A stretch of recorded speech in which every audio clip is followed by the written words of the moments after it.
ఖమ్మం లోక్సభ అభ్యర్థుల వివరాలకు వస్తే కాంగ్రెస్ పార్టీ నుంచి రఘురామరెడ్డి, అటు బీఆర్ఎస్ పార్టీ నుంచి వస్తే నామా నాగేశ్వరరావు, అటు బీజేపీ విషయానికి వస్తే వినోద్, ముగ్గురు కూడా బరిలో ఉన్నారు.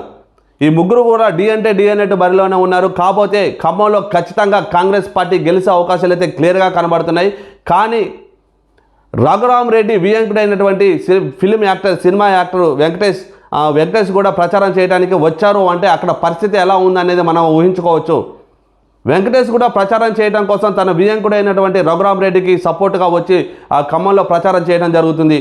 అంతేకాకుండా ఖమ్మంలో అటు బీఆర్ఎస్ పార్టీ, ఇటు బీజేపీ పార్టీ రెండు కూడా చాలా టఫ్ ఫైట్ ఇస్తున్నాయి కాంగ్రెస్ పార్టీకి. ఎంత టఫ్ ఫైట్ ఇచ్చినప్పటికీ కూడా కాంగ్రెస్ పార్టీ విజయం అయితే ఖాయమనేది అయితే క్లియర్గా అర్థమవుతుంది. కాంగ్రెస్ పార్టీ గెలిచే అవకాశాలు అయితే క్లియర్గా ఉన్నాయని చెప్పేసి అయితే మాకు వచ్చిన సమాచారం ప్రకారం, నా అనాలిసిస్ ప్రకారం క్లియర్గా అర్థమవుతుంది. ఖమ్మంలో కాంగ్రెస్ పార్టీ విజయకేతనం ఎగరవేసే అవకాశాలు ఉన్నాయి.